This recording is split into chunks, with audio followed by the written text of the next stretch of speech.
마태복음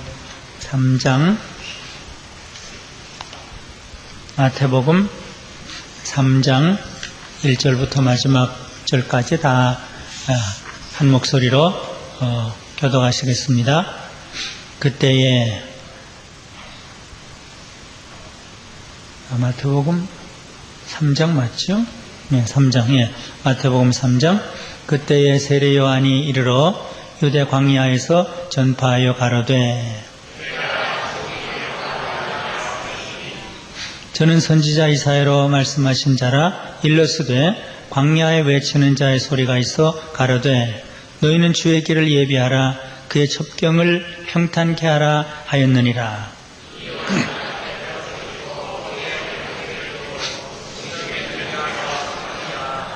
이때 예루살렘과 온 유대와 요단강 사방에서 다 그에게 나와 요한이 많은 바리새인과 사두개인이 세례 베푸는 데 오는 것을 보고 이르되 독사의 자식들아 누가 너희를 가르쳐 임박한 진로를 피하라 하더냐. 그러므로 회개에 합당한 열매를 맺고 속으로 아브라함이 우리 조상이라고 생각지 말라. 내가 너에게 이르노니 하나님이 능히 이 돌들로도 아브라함의 자손이 되게 하시리라. 이미 도끼가 나무 뿌리에 놓였으니 좋은 열매에 맺지 아니하는 나무마다 지켜 불에 던지우리라.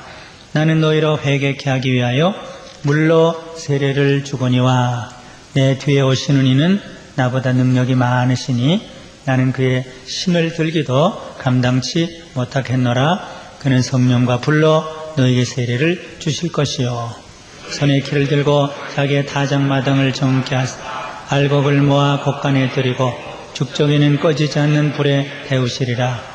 이때에 예수께서 갈릴리로서 요단강에 이르러 요한에게 세례를 받으러 하신대 요한이 말려 가로되 내가 당신에게 세례를 받아야 할 터이니 당신이 내게로 오시나이까. 예수께서 대답하여 가라사대 이제 허락하라.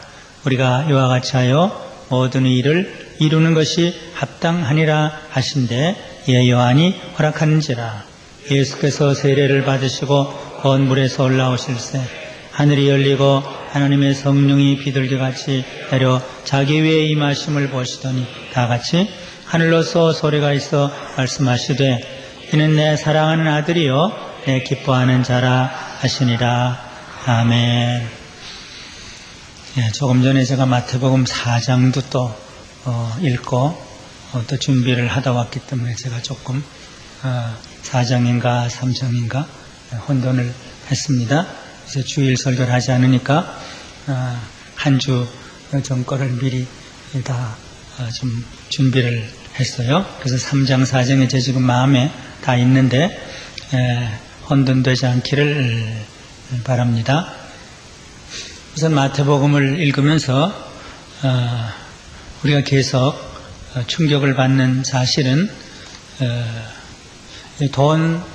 돈 계산하던 세리가 이렇게 예수님의 그 사역의 모습을 이렇게 낱낱이 세밀하게 기록하였구나.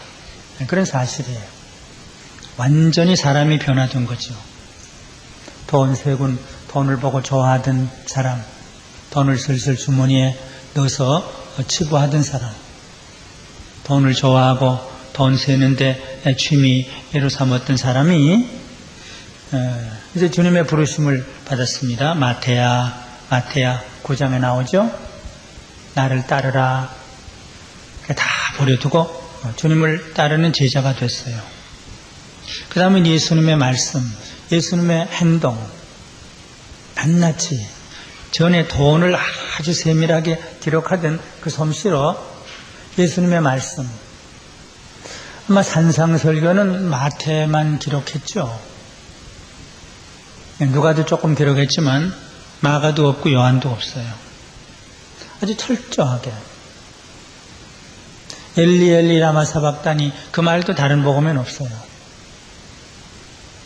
너희는 온 천하에 다니며 모든 족속으로 제자를 삼아 아버지와 아들과 성령의 이름으로 세례를 주라. 그 말씀이 다른 데는 없어요. 또 지혜로운 처녀와 미련한 처녀에 대한 얘기도 다른 데는 없어요. 아마 마태가 제일 세밀하게 제일 많이 예수님의 행적을 기록하지 않았을까? 그렇게도 바꿔질 수가 있을까? 늘 돈의 노예가 됐던 사람이 이젠 예수님에게 붙잡혀서 행복한 사람이 됐어요. 한 사람이 바꿔질 수 있다. 그 생애가 바꿔질 수 있고, 그 직업이 바꿔질 수 있고, 그 인생이 바꿔질 수 있다. 그를 통해서 수많은 사람들이 또 바꿔졌습니다. 예수님은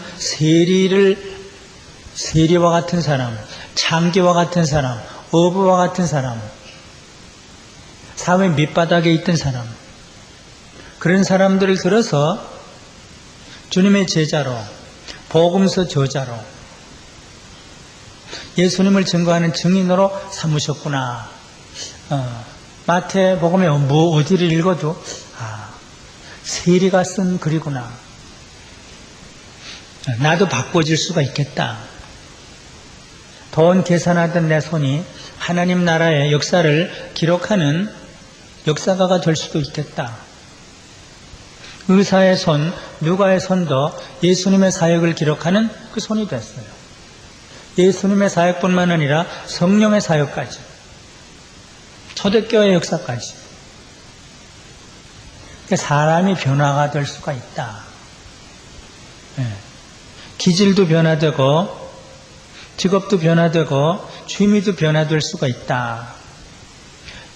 그래서 마태는 예수만을 지금 기록합니다. 복음이 되시는 예수의 삶, 죽음, 가르침, 그것을 기록하는 복음서의 저자가 됐어요. 참 행복한 사람. 그것이 마태복음을 읽으면서 우리가 받는 도전입니다. 예수의 이름의 뜻도 마태만이 우리에게 설명해 주었어요. 예수란 이름 몰라요. 뜻을 몰라요. 죄인을 구원하시는 분이다. 나 같은 죄인을 구원하시는 분이 예수다. 마태가 가르쳐요. 아마 저는 아까 210장, 209장 부르면서 마태가 아주 힘차게 부를 찬송이 아닐까. 내 죄 사함 받고 예수를 안 뒤 나의 모든 것 다 변했네. 아마 마태는 평생 이렇게 노래했겠죠.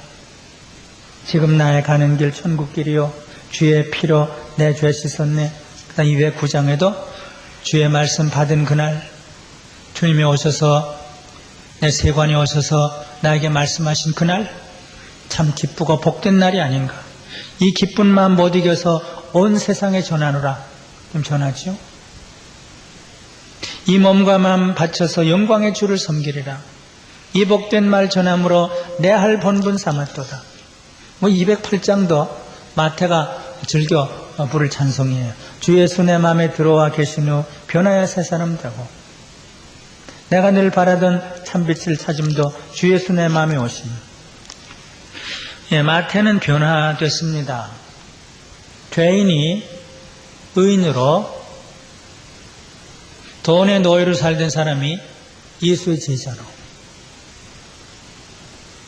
그래서 그 마태가 우리에게 예수가 누구신 것을 세밀하게 전해주는데, 오늘은 예수님이 오시기 전에 그 준비하는, 예비하는 사람이 왔다. 왕이 오기 전에 그 하인이 먼저 갑니다. 물러가라, 물러가라, 물러가라 그러면서 하인이 지나가죠. 상감, 누가 상감이라고 그러나? 하여튼 왕이 오신다 그러나? 누가 오신다 그래요? 하여튼 만왕의 왕이 오시는 길을 예비하기 위해서 미리 온 사람이 있다. 예수뿐만 아니라 예수의 배경, 예수의 준비, 그것도 마태가 지금 기록을 해요. 주님이 오시는 길을 예비하기 위해서 온 사람이 있었다. 베드로가 가는 길을 준비한 사람 도르가가 있었죠. 바울이 유럽으로 가는 길을 준비한 루디아가 있었죠. 누군가가 길을 준비하는 사람이 있다. 특별히 하나님의 아들 예수님이 오시는 길을 준비한 사람이 있었다. 주의 길을 예비하러 온 사람이 있었다. 그걸 먼저 얘기를 해요. 그런데 이름이 물론 이름이 잠깐 나오긴 나오지만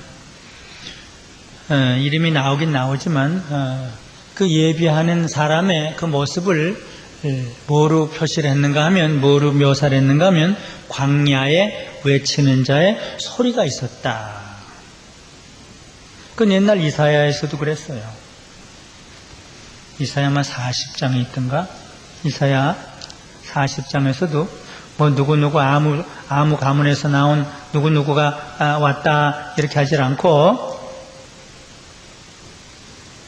광야에서 여호와의 길을 예비하라 외치는 자의 소리여. 이사야 40장 3절이네. 외치는 자의 소리여 가로되 너희는 광야에서 여호와의 길을 예비하라. 여기는 사람 이름이 안 나와요. 그 예비하는 사람은 자기 이름 나타내는 사람이 아니다. 자기 모습을 나타내는 사람도 아니다. 그죠? 소리로 존재하다가 소리로 없어지는 사람이다. 이게 참으로 왕 대신 예수님의 길을 준비하는 사람의 모습이다. 자기를 너무 나타내면 그 왕에게 신뢰가 되고 왕을 무시하는 것이 될 수 있어요. 근데 예수님만 나타내니까 그 모습은 없어요. 광야에 외치는 자의 소리만 있어요. 사실 예수님을 가장 힘있게 증거하시는 성령님도 바람과 같다. 그 모습이 보이질 않는다. 물론 바람과 같이, 물론 바람과 같아요. 불과 같이. 그렇지만 그 모습이 보이질 않아요. 성령님 본 사람 없어요.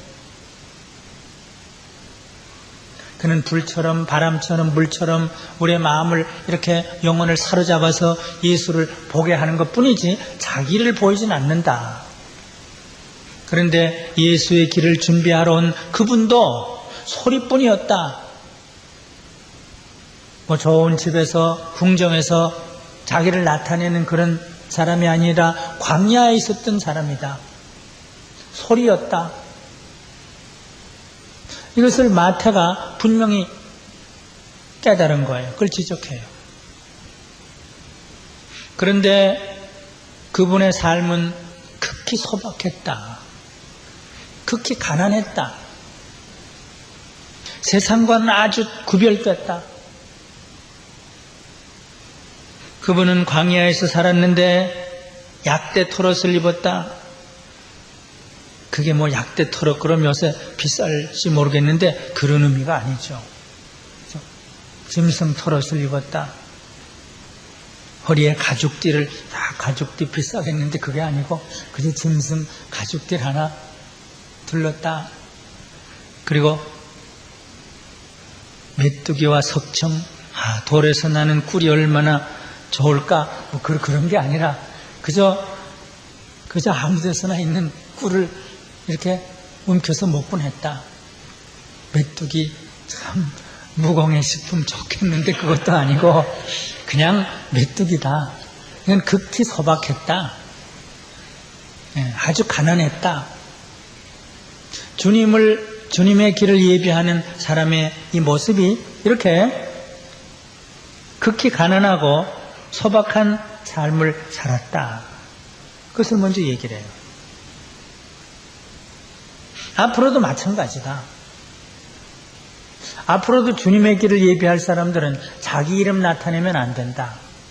소리로 있다가 없어져도 좋다. 화려한 모습을 나타내도 안 된다. 자기 이름은 없어져도 된다.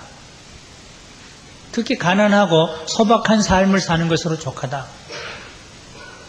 그래서 프란시스는 제일 가난하고 제일 고통스러운 삶을 일부러 차원에서 살았죠. 브레이너도 그랬죠. 어떤 의미로 주님의 길을 예비하는 자의 모습은 이렇다. 그리고 그가 전하는 메시지는 이제 주님을 모시기 전에 할 수 있는 게 뭐냐. 만왕의 왕을 마음에 모시도록 하는 게 뭐냐. 이제 좀 돌이켜라. 이제 제멋대로 살던 걸 좀 돌이켜라. 완전히 돌이킬 수는 없지만 그래도 방향을 좀 돌이켜라. 왕이 오시는데 건방지면 어떡하냐. 왕이 오시는데 좀 겸손히 무릎을 꿇어라. 임금이 오시는데 다 무릎을 꿇는데. 회개하라는 건 건방진 것, 그거 좀 버려라. 욕심 부리는 거 좀 버리고, 사기치던 거 좀 버리고. 그래도 하나님이 오시는데 사기치면서 어떻게 하겠냐. 뇌물 받던 것도 좀 버리고. 이건 한 준비입니다. 준비 단계입니다. 왕 되신 예수님을 마음에 모시기 위해서 회개하라, 항복하라, 투항하라. 항복한다고 다 되는 건 아니에요. 그러나 그 첫 출발이에요.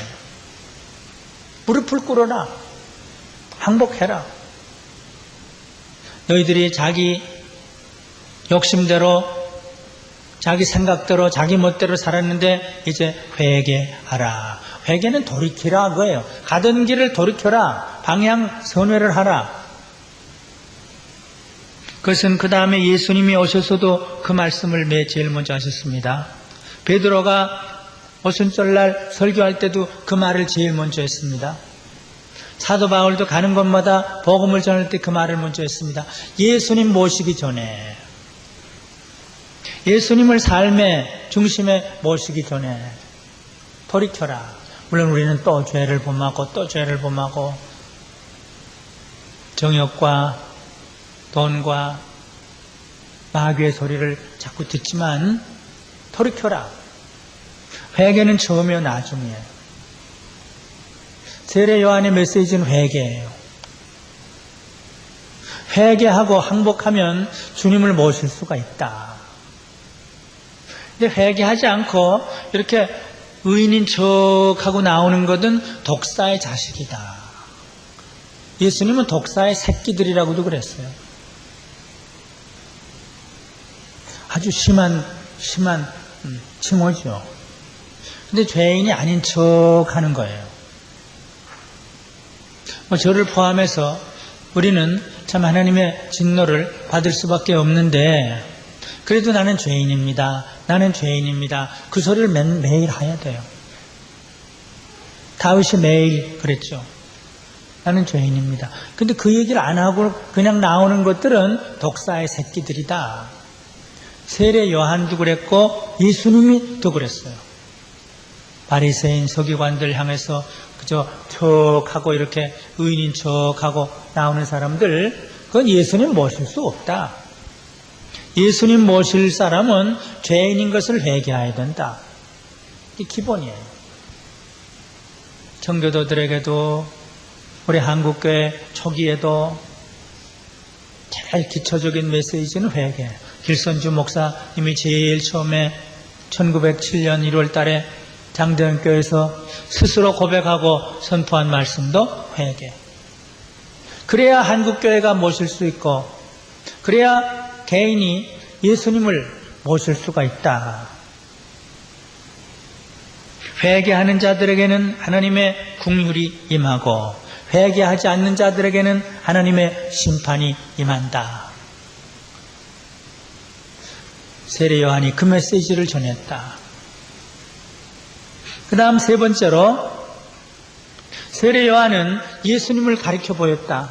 회개하라, 준비하라, 예수님 이제 모셔야 된다. 그러면서 예수님을 가르쳐 보였다. 그분은 나보다 먼저 계셨다. 그분은 나보다 크다. 그분은 나보다 능력이 많다. 그분은 너무 높기 때문에 나는 그분의 신을 풀지도 못하고 매지도 못한다. 들지도 못한다. 그분은 흥하여야 되고 나는 망하여야 될 존재다. 이렇게 비교해서 그분을 가리켜요. 마태는 그것을 지금 보고 전하는 거예요. 예수님은 이렇게 세례 요한의 가리킴을 받으신 분이다. 세례 요한이 아무리 위대하고 초기에 이스라엘 사람들이 그 앞에 나가 무릎을 꿇었지만 그는 메시아에 비하면 망할 자요, 신도 풀지 못할 자다. 그렇게 증거했다. 특별히 핵심적인 말 하나는 나는 물 세례를 주는데 그치지만 그는 성령 세례, 불 세례를 주실 분이다. 그렇게 말씀했다. 물 세례는 의식입니다. 종교 의식입니다.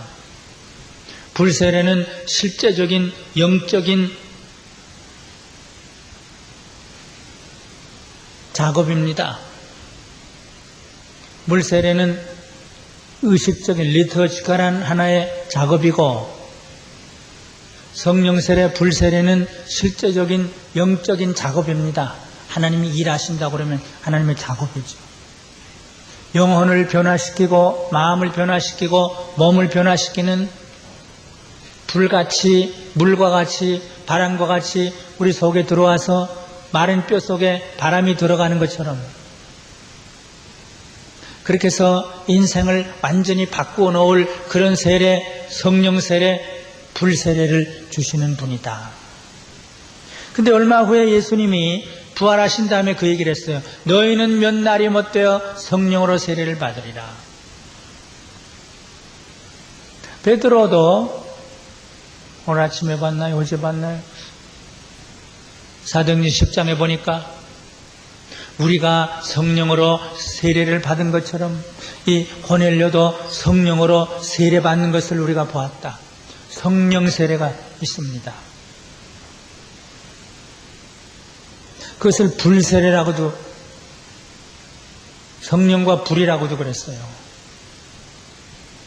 물과 아마 대조되는 거라고도 할 수 있겠죠. 물도 씻는 거지만 하나의 의식인데 불은 속에 들어가니까, 바람은 속에 들어가니까 좀 차원이 다르다고도 할 수 있겠죠. 실제적이고 영적인 불세례, 성령 세례를 주실 분이다. 그래서 예수님의 사역의 그 높은 차원, 깊은 차원, 그것을 지금 비교를 해요. 나는 형식에 불과하다. 나는 준비에 불과하다. 나는 의식에 불과하다. 그러나 그분은 의식을 초월해서 의식보다 더 높은 실제적이고 영적이고 사람을 완전히 변화시키는 그런 분이다. 그는 이제 성령과 불로 너에게 세례를 주실 분이다. 또 이 불은 어떤 의미로 심판도 상징합니다. 물론 성령 세례도 하나의 심판이죠. 그러나 이제 마지막 심판도 상징할 수 있어요. 그분은 마지막에 꺼지지 않는 불에 이제 심판을 행하시는데 그것도 불이에요. 그래서 그분은 지금은 믿는 자에게는 성령 불세례를 주고 믿지 않는 자에게는 불심판을 주시는 분이다. 이렇게도 또 말할 수 있을 거예요. 그러나 여기 성령과 불세례는 오순절날 120명에게 임한 그 성령 세례, 불세례를 가리킨다고 말하는 게 정당할 것이고, 한 걸음 더 나아가서 그건 한 번 받으면 다 되느냐, 그렇게 억지로 주장할 수도 있지만 뭐 2번 받으면 어떻고 3번 받으면 어때요? 예루살렘 교회는 성령 충만을 여러 번 받았어요. 성령 세례나 성령 충만이나 동일시 할 수도 있어요. 예전에 이렇게 최성규 목사님도 제가 유심히 들으니까 성령 세례, 성령 충만은 걸 동일시를 일부러 하시더라고요. 그거 좋은 거예요. 박윤선 목사님도 그런 뜻으로 해석도 해요. 우리가 너무 어떤 문제를 절대적으로 획일적으로 그렇게 할 필요는 없어요. 성령 세례를 성령 충만이라고도 할 수 있어요. 성령 충만은 거듭받고 또 받고 또 받고 또 받아요. 물론 물 세례를 2번 받을 필요 없지만 뭐 2번 받아도 뭐 또 뭐 이단은 아니겠죠. 나 그때 잘 못 받았는데 한 번 더 주시오. 그럼 뭐 줄 수도 있죠. 뭐. 내가 전에 다니던 교회에서는 시시하게 받았는데 한번 강변께 와서 한 번 더 받읍시다. 그럼 한 번 더 주면 뭐 어때요? 뭐 꼭 그럴 필요는 없지만 그러나 성령 세례, 성령 충만은 또 받고 또 받아도 된다고 나는 생각해요. 예수님은 성령으로 세례를 주시고 또 하나 그 플러스 성령으로 은사를 주시는 분이다. 성령으로 세례는 기본적으로 변화되는 거고 은사는 주님을 위해서 뭘 하는 거예요. 봉사의 은사, 전도의 은사, 구제의 은사, 기도의 은사, 말씀 선포의 은사.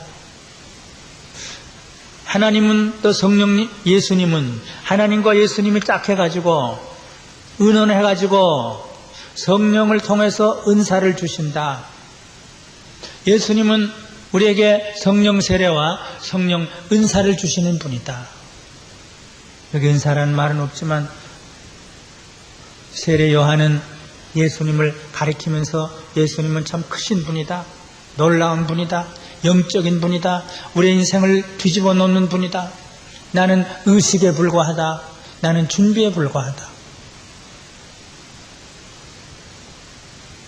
사실 선교사, 목회자도 그런 자세가 있어야 될 것 같아요. 제가 지금 갑자기 이 순간에 지금 생각하는 건데 자기가 뭐 구원을 하는 것처럼 선교사가 자기가 구원의 역사를 이루는 것처럼 나는 형식에 불과하고 의식에 불과하고 준비에 불과하고 사실 모든 것을 하시는 분은 예수님이다. 아마 그래야 되겠죠. 설교자도 또는 선교사도. 사실 세례 요한만큼 위대한 사람이 없었는데 예수님이 그랬잖아요. 우리가 그보다 뭐 더 그렇게 위대하겠어요? 예수님이 다 하신다. 예수님이 성령 세례, 불세례, 성령의 은사도 주시는 분이다. 이렇게 말씀을 하셨는데 그 다음 예수님이 이 세례 요한의 말씀이 정당한 것을 확인이라고 그럴까? 아니, 세례 요한의 말이 정당한 것을 뭐라 그러나? 보증하기 위해서, 확실히 하기 위해서 지금 세례 요한이 하는 말, 예수님이 성령으로 세례를 주신다는 그 말이 참말이라는 것을 온 천하 앞에 확실하게 나타내기 위해서 예수님 자신이 세례를 받으시는 거예요.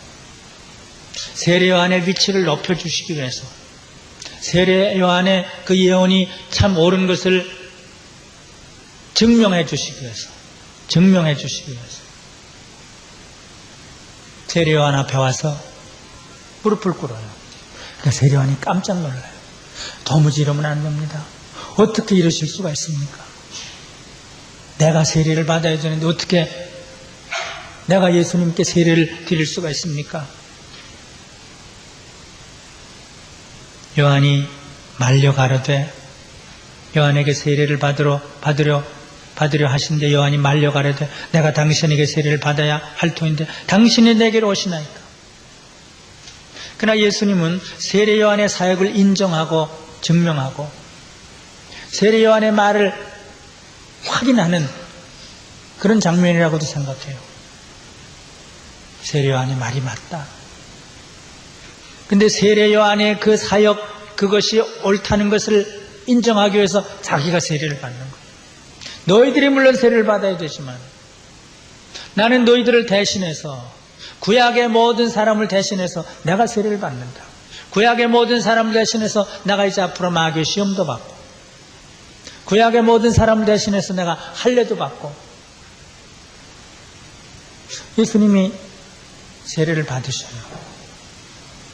그러니까 요한은 아마 떨면서 요단강에 들어가서 세례를 베풀었겠죠. 우리가 이와 같이 하여 모든 의를 이루는 것이 합당하니라. 우리가 이와 같이 하여 하나님의 뜻을 이루는 것이 합당하니라. 그러니까 세례 요한이 항복했어요.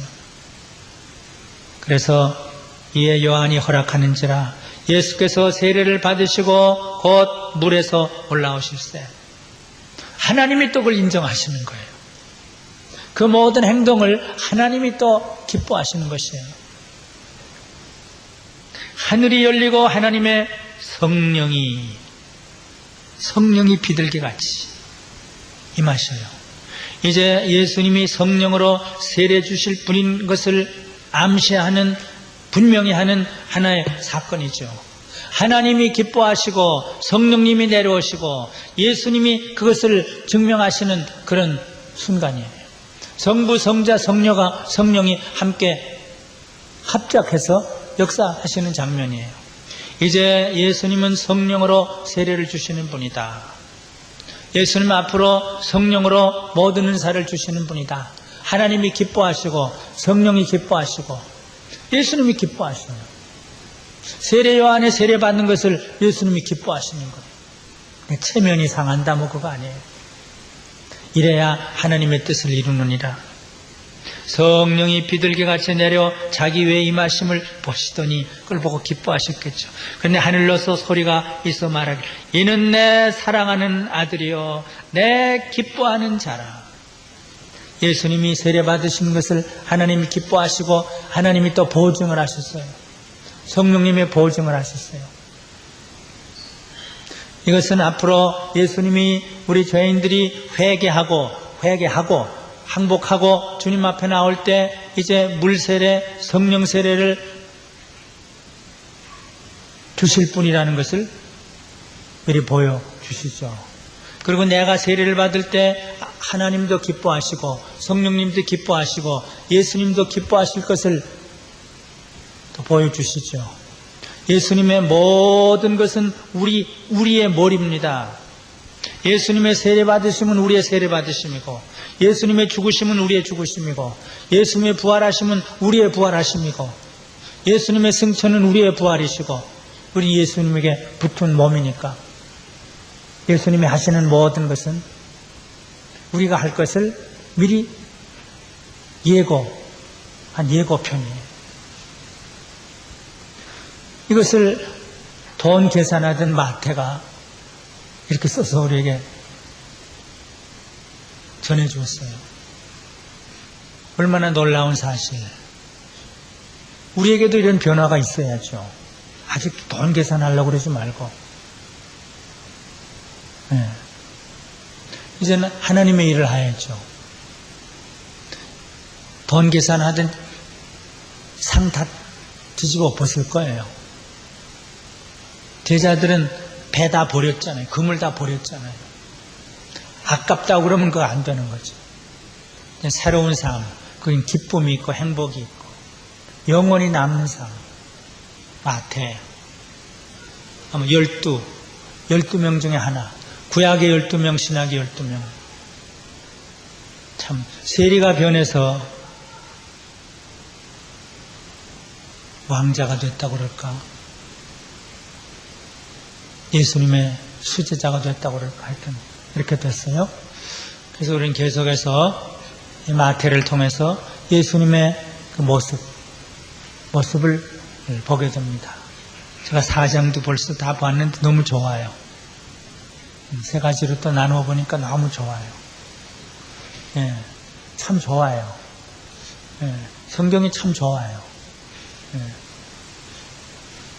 요새는 자꾸 책도 안 보고 그냥 성경만 보고 해서 좀 죄송한데 성경만 봐도 좋게요. 성경만 보면 좋고 좀 책임을 다하지 못했는지는 모르겠지만 그래서 우리들이 함께 사모하는 마음으로 내 귀를 열어주시고 내 눈을 열어주시고 마태처럼 주님 보고 주님 음성 듣고 내 입을 열어주어서 주님 전하고 내 손을 열어주어서 주님의 역사를 기록하고 그러니까 이 세상에 좀 바쁜 거는 좀 없애버려야 돼요. 없애버리고 주님의 나라의 일, 주님의 이 나라의 일 하면 행복이에요. 행복한 여러분들 되시고 또 제가 되기를 바랍니다. 기도합시다. 하나님 아버지 감사합니다. 세관에 앉아 돈을 세던 세리마태 그를 불러주시고 그를 제자로 삼아주셔서 이젠 하나님 나라의 역사 예수님의 이야기를 이렇게 세밀하게 이 세상에 어떤 사람이 보지 못한 그것을 보고 이 세상에 어떤 사람이 듣지 못한 주님의 음성을 듣고 그걸 세밀하게 깊이 이렇게 하나님의 뜻의 관점에서 기록할 수 있도록 이렇게 허락하신 하나님의 그 섭리가 놀랍고 놀라운 것을 고백합니다. 우리도 그런 삶을 살 수 있는 것을 알 때 감격하고 기대를 가질 수밖에 없습니다. 우리의 모든 세상의 어떤 훈련, 세상의 재능이, 육체적인 재능이 주님께 바쳐지면 하나님 나라의 일을 위해서 쓰여지는 보석과 같은 것이 될 수 있는 것을 생각할 때 감사를 드립니다. 날마다 기대에 차서 살게 해주시고 날마다 흥분에 차서 살게 해주시고 또 나의 몸을 통해서 무슨 일을 하실지 어디에 가서 무슨 일을 하게 하실지 늘 기대에 차서 기쁨으로 살지언정 원망, 불평, 불행 가운데 살지 않도록 만들어 주시옵소서. 나의 삶에서 예수의 빛이 빛나고 예수가 중심이 되고 예수가 전부가 되도록 그렇게 만들어 주시옵소서.